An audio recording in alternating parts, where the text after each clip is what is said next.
When I married my wife, Melissa, I believed we had built something real. We were young, in love, and full of plans for the future. We had our first apartment, then a house, and eventually 2 beautiful kids. For 16 years, I thought our marriage was built on loyalty and trust. I thought we were unshakable. But one night, about a year ago, Melissa broke the illusion I had been living in. We were sitting together after the kids had gone to bed, drinking wine and reminiscing about old times. Out of nowhere, she sighed and said, "There's something I need to tell you, something I've hidden from you all these years." My stomach dropped. She hesitated, then admitted that before we had kids, when we were still in the early years of marriage, she had cheated, not once, not twice, but for nearly 6 months she carried on an affair with a coworker. She claimed it ended before we even thought about starting a family, and she justified keeping it from me by saying she didn't want to destroy what we had built. 16 years of marriage, 16 years of raising children, buying a home, building a life, and she dropped this bomb on me like it was some old secret that shouldn't matter anymore. She even had the audacity to say, "It was so long ago, can't we just move past it?" I sat there in silence, my mind spinning. The betrayal wasn't just in what she had done, but in the fact that she had let me live a lie for 16 years.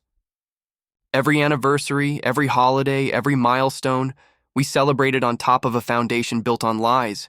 I didn't yell. I didn't scream. Instead, I calmly stood up, went to the bedroom, and slept on the couch.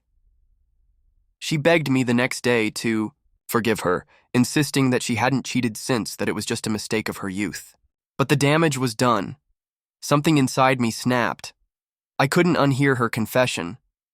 For weeks, I played the role of a husband. I went to work, came home, ate dinner, tucked the kids in, and pretended. But in the background, I was planning. I contacted a lawyer, gathered financial documents, and started preparing for a divorce she never saw coming.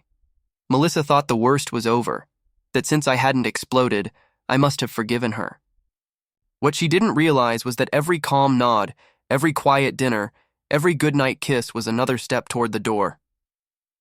When the day came, I served her the papers. She looked at me like I had just ripped the world out from under her. She stammered, "But that was 16 years ago. I thought we were okay. I thought you forgave me." I told her the truth. "You robbed me of the choice to leave back then. You stole 16 years of my life with your silence, and now I'm taking back what's left of mine." The divorce process was brutal.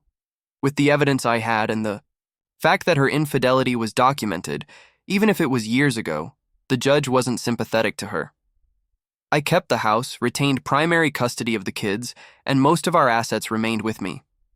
She had spent years working part-time, relying on me to carry the financial load. Suddenly, she was alone, broke, and forced to start over in her 40s. I didn't celebrate her downfall, but I also didn't pity her. For 16 years, she let me believe in a version of our marriage that wasn't real. For 16 years, she played the role of a loyal wife while hiding a secret that shaped everything. She thought time had erased the betrayal. She thought motherhood and years together gave her immunity. But betrayal doesn't expire. Now I live with my kids in the home we built. They don't know the details and they don't need to. What matters is that they see their father standing tall, refusing to let lies define him. As for Melissa, she rents a small apartment, struggling to rebuild her life on her own. She thought confessing after 16 years would cleanse her guilt. Instead, it destroyed everything. And when people ask why I divorced her after so long, I tell them this: it's never too late to walk away from someone who betrayed you. Whether it was yesterday or decades ago, the truth doesn't lose its weight. With time, she cheated before kids. 16 years later, she paid the price.